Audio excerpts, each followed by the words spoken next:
Hello. Going to reaction ron ti katuma ka video a first nan karon react du chu PUC Choklai Cultural Club te na music video an siam thar karon react katuma hi a po hi mizo Uiva Cultural Club Government College kan du lai a kan t-shirt chin ani a chu hei karon ha chuak ve nge ni hi ai bes om ta chuanin karon react chak na chan chu cultural lampanga te kan loi mang ve thina chuwang chu an video hi apui ka ti a mu nom ka tia mit le beng ati tlai em a chuwang chuanin enge a tha ka ti lai te tha ka ti lo lai te ang te pokha karon soi ve do na karon react do nan ni chuan an mani PUC Choklai Cultural Club phi ka thian te le ka mek hriat te an tam em a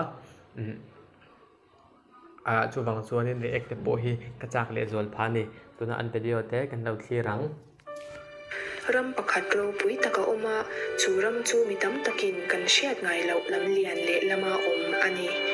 chu lam lian le lam chu mizo te khovel kan nam dan le nun phung mitam takina thun thu chawa kan ngai to te ni tina ataka an nun na le mizo ri moi le nam lam chitin reng ne na bang luwa an chai na ram ani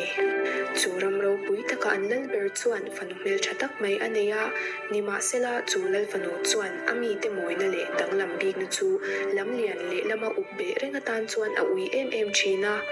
an tan khovel zau zok an moi na le dang lam bik na te a parvul le zwal na tur ram chu om tlatin a be seya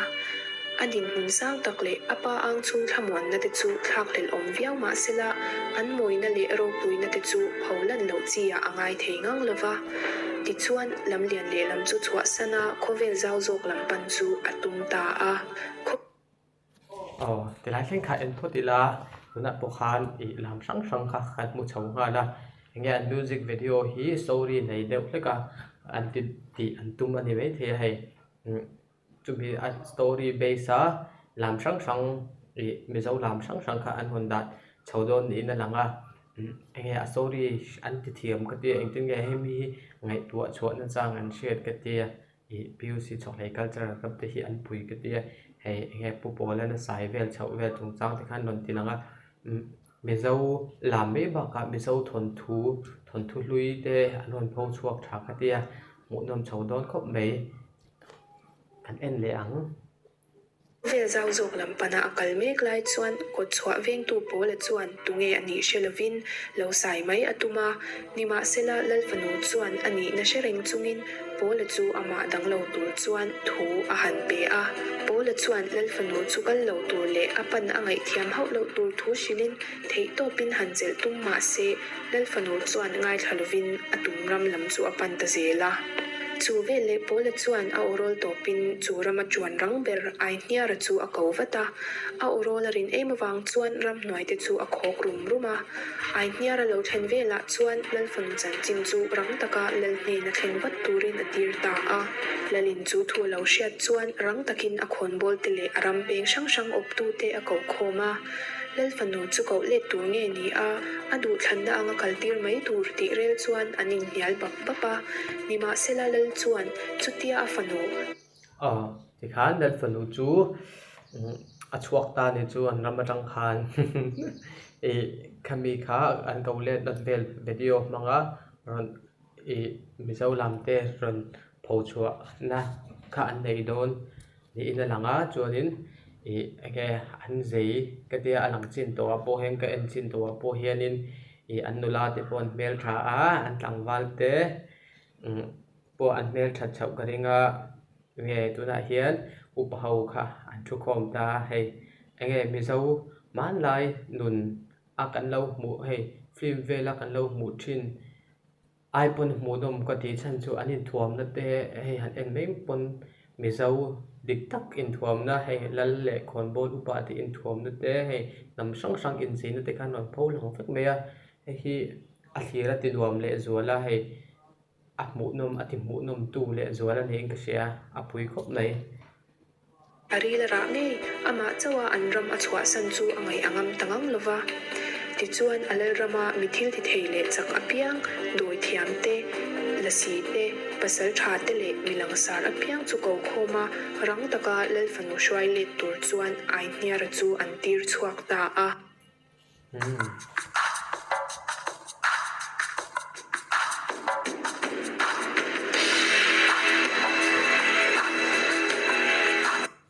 lo kang tu na lam kha ka ve khat mu na nia hai mi pawina hei hei tia te han tiang kha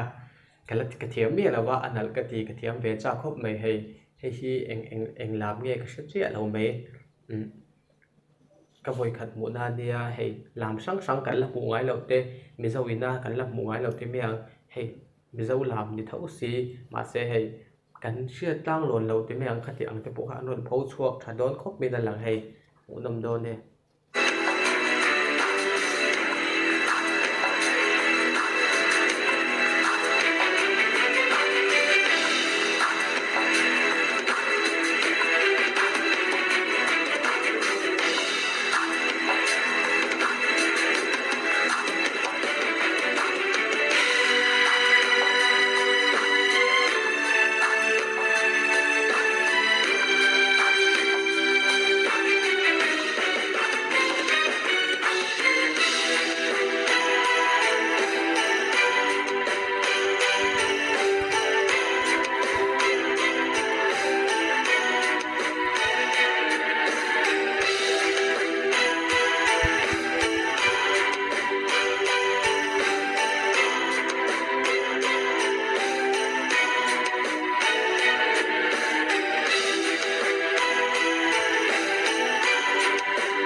cái bộ cái lòng tươi từ hành làm bà về thì cái cha cái thuật nó hiện em lâu mấy do cái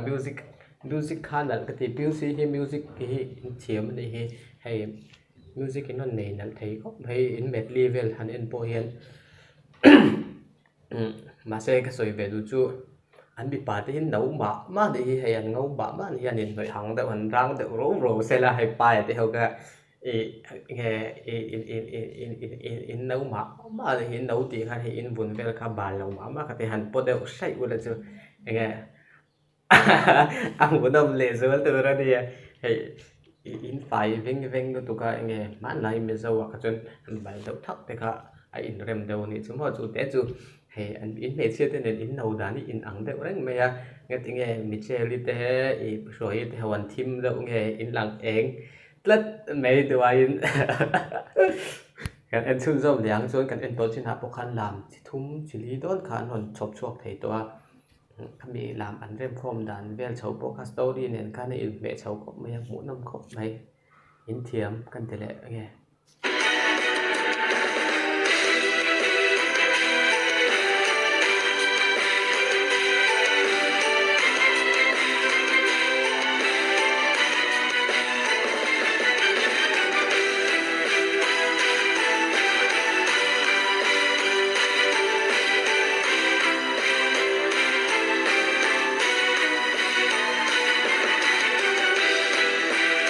tiếng liên tục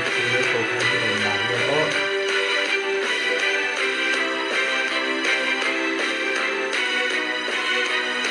mình sẽ môi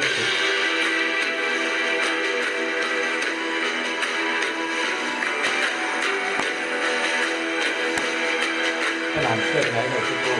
làm cách mình không qua đúng rồi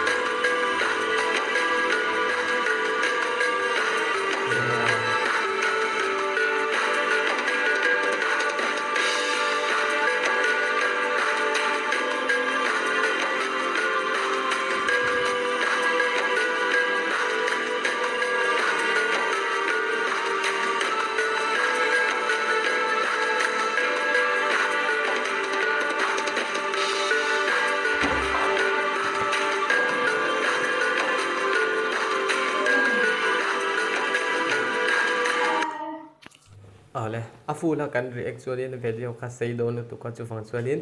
afu din kan react lo ha ai andu chuan youtube lama khanin choklei cultural club ni pachung university college pe sa khanin inova check out anga inova endonia chuanin SU thatak an nei ti a hriat em an SU te music video siam hi a hau tak dona sum se na ngai hem don khop maya keipo hi cultural thapa te kan lo OB ve to wangin asia a hau tak zia track ban record te video siam te mun sang sanga han kal kwal te ngaya ta khan an principal te le SU thatak suai te an nei ti sia ta chuan valate paate micheli te wain in lam thiam in zailutuk a heng hi mizo ta na culture nge nam lam thatak hai video thatak inon bo saya in ti thatak zet like chuan ka video te hi like and subscribe